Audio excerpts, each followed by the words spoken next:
nous sur rapport commercial qui est syro-libanais yo, développé avec l'État haïtien ou bien développé avec le pays.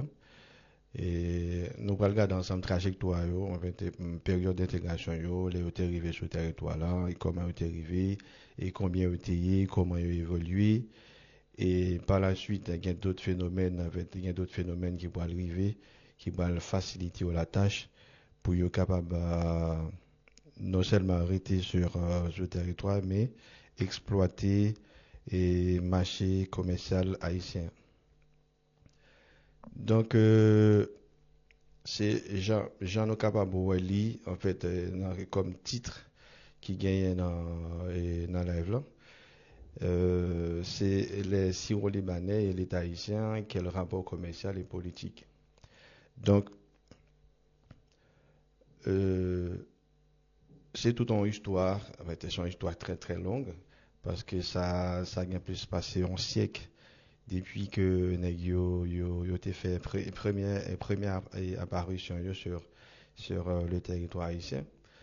Et bien avant l'apparition syro-libanais en Haïti, il faut que moi dire depuis après la déclaration de l'indépendance, tu as de nouvelles lois que tu prends pour qui te régit en fait manière que haïtien t'a supposé et faire commerce. En fait, selon loi, il a défini trois secteurs d'activité commerciale.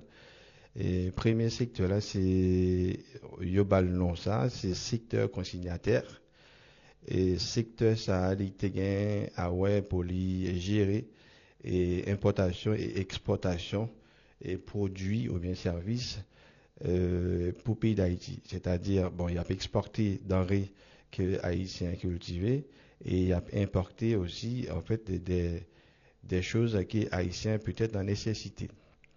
Et un deuxième secteur qui est trouvé là, au milieu des trois secteurs, qui est la loi haïtienne après déclaration, bon, après naissance nation. Donc, c'était secteur, en fait, commerçant moyen. Commerçant moyen, ça qui est déclaré dans le langage actuel, et grossiste.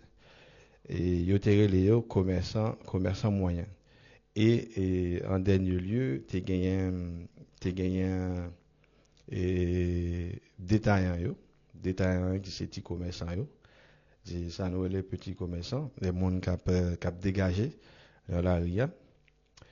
Mais en fait, la loi est bien définie parce que tout pays qui est cap développé, en fait, il y a un commerce. Du coup, il faut qu'il y ait monde qui produit et il faut qu'il y ait monde qui cap acheter pour des productions ou bien services là en gros. Et puis, qui pourra by possibilité à monde qui par un gros moyen puis acheter en gros puis acheter en détail et puis à le détailler avec monde qui dans secteur bon la caille. Et c'est un beau calcul en fait, c'est un calcul très rationnel, mais par contre côté ça va le poser problème, c'est que secteur qui plus important yo, c'est pas haïtien qui tape dominé. Si nous prenons le premier secteur là, qui c'est le secteur consignation, consignateur là, de consignation. Du coup, secteur consignataire là, c'est étranger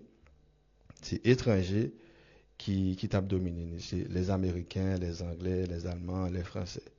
Du coup, après l'indépendance d'Haïti, on a très jeune, il y a des domaines en fait qui n'ont pas de jam, en fait anciens parents n'ont pas de jam, t'es qu'on a situation et pareil, puis on tape commercer avec d'autres pays. Du coup, peut-être ça tape demandé autant, puis on reprendre le système économique là, le système économique mondial, le marché mondial là, pour être capable de commercer avec d'autres pays. Mais pays ça qui étaient déjà gain, ils ont habitude, ils ont pratique de commerce avec d'autres pays. Et ils ont déjà gagné toute flotte logistique et puis ils ont commerce avec d'autres pays, ils ont gagné bateau, ils ont gagné un paquet de bagages qui étaient à la disposition. Du coup, et c'est eux-mêmes qui ont un monopole secteur de consignation, c'est-à-dire secteur consignataire là, c'est eux qui ont importé et c'est eux qui ont exporté produits. Et au au milieu, et les grossistes, en fait, c'est pas des haïtiens également, c'est plutôt des étrangers, c'est toujours étrangers qui étaient établis en Haïti, qui t'a acheté dans les cap produits ou les cap importés. Hein. Et les nègres viennent avec produits, ils ont acheté en goût et ensuite, et puis ils le vendent avec les gens qui prennent le détail. Même parmi dans le secteur des secteurs détaillants, les cap détail, les femmes cap détaillants, pratiquement c'était pas et majoritairement haïtien et majoritairement c'était étranger. Donc et dans l'époque là, nous avons une économie et nous avons une économie qui était contrôlée par au moins deux tiers par les étrangers qui étaient contrôlés et en fait deux tiers de l'économie disons étaient contrôlés par les étrangers. Du coup, ça fait me comprendre, la domination qu'il a connue aujourd'hui, c'est pas qu'on a le daté, ils ont bail qui daté depuis très longtemps.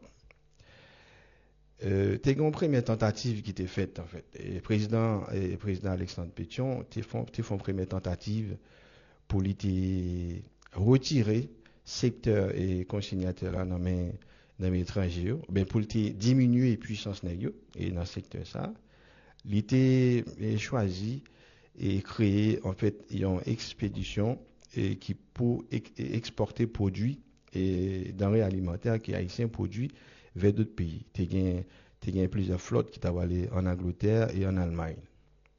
Donc, mais flotte ça a été constituée de commerçants haïtiens. Et ça qui passait, et les arrivent à destination et les haïtiens sont arrivés à destination, ils arrivent en Angleterre, en Allemagne. Qui ça et les agents douaniers anglais et allemands ont fait, non seulement ils ont saisi et marchandises négociées potées, mais également ils ont pénalisé négocié et de frais de douane. En fait, il y a un paquet de dettes que Pétion était obligé de payer par la suite parce que c'est lui qui était commandité l'expédition. Du coup, et tentative pour récupérer une bonne partie du secteur, en fait, une bonne partie de dominante du secteur consignataire et sur le marché commercial en Haïti, tu es échoué. Pétion peut-être tu au loin, tu comprends, tu dis bon voilà, c'est vrai, nos situations très compliquées, nous pas de pratique ça, nous pas de moyens logistiques adéquats pour nous faire commerce, mais par contre, si nous aller si nous commencer, peut-être dans quelques temps, nous allons chavirer tendance là. Mais monsieur était échoué, il était échoué. Non seulement il y a une pression politique qui était faite par la suite, parce que non seulement il a exigé et l'État haïtien payer et pour fréquencer qui est offert, et en même temps, il a été perdu toute marchandise. Et après Pétion, il vient Boyer, Jean-Pierre Boyer, qui vient prendre tête payant, qui a dirigé payant. Et sous Jean-Pierre Boyer, il y a un monde qui était inspiré de perception ou bien de volonté Pétion pour tes haïtiens qui rentraient dans faire commerce et surtout qui intégraient secteur de consignation, secteur importé et exporté produits. Et donc, ça n'était qu'à après les producteurs. Là. Et il y a plusieurs groupes de manifestations, il y a des gens qui ont plaigné, qui ont manifesté, des gens qui ont monté cette population pour manifester. Et de là, il y a eu créer première chambre commerciale dans Port-au-Prince. Et tout de suite après, il y a une chambre de commerce qui pourra suivre Negio et qui vient créer dans le Cap. Là, nous dans la période 1820, 1821 et 22, etc. Et Pétion qui était trouvé, non, et disons, et Jean-Pierre Boyer qui était trouvé dans une situation très complexe parce que il était dans un processus de reconnaissance de l'indépendance du pays d'Haïti. Donc, consignataire qui a dominé le secteur import et export en Haïti, majorité c'était français, c'était entreprise française. Du coup, bagarre a devenu compliqué dans Jean-Pierre Boyer. À tel point, Jean-Pierre Boyer te prend une décision pour moi, mais qui pesait lourd sur Haïti, sur le commerce haïtien, mais par contre, peut-être qui tombe bonne chose par rapport au contexte là, parce que il n'a pas de choix. Il a fait choix, soit il a abandonné le commerce haïtien, mais il a obtenu et validation de reconnaissance et indépendance des pays d'Haïti que la France était capable de faire. Bon, nous tous connaissons sous pression et sous menace, etc. Boyer payé un paquet de l'argent. Les Haïtiens payaient un paquet de l'argent. Donc, Boyer accusé et manifestant ça, yo, que ce soit nèg qui était en créé chambre commerciaux ou bien moun qui était dans la rue, accusé yo de complot contre la sûreté de l'État. Donc, je vais te la difficile dans Boyer. Mais Boyer t'as le trop fort. T'as le trop fort, peut-être, par contre, qui pression que capitaliste a fait, il était fait sous lui, capitaliste d'alors, il était fait sous lui. Mais il était obligé de sanctionner les gens, il était arrêté, quand il était arrêté, quand il paye amende. Paye amende, parce que là, on empêchait la République bien fonctionner. C'est normal, l'État met tout en prison. Bref, Boyer vient pas président encore, il y a d'autres monde qui viennent président, et par la suite, qui et Kembe même statu quo à côté que c'est étranger qui pratiquement a dominé le marché commercial et économique pays d'Haïti. Mais c'était plus les Américains, les Anglais, les Allemands et les Français. Et du coup, pour gagner une vague passée, et une guerre un peu partout, turbulence un peu, surtout en Moyen-Orient, et pour gagner une première vague et syrien. Bon, haïtien, il est aussi syrien. Et même texte de loi qui est probablement par la suite, il est anti-syrien. Mais par contre, texte bien défini, il faut comprendre, il dit anti-syrien, c'est pas syrien qui est ciblé seulement, c'est plutôt et monde qui sont en Moyen-Orient et de race arabe.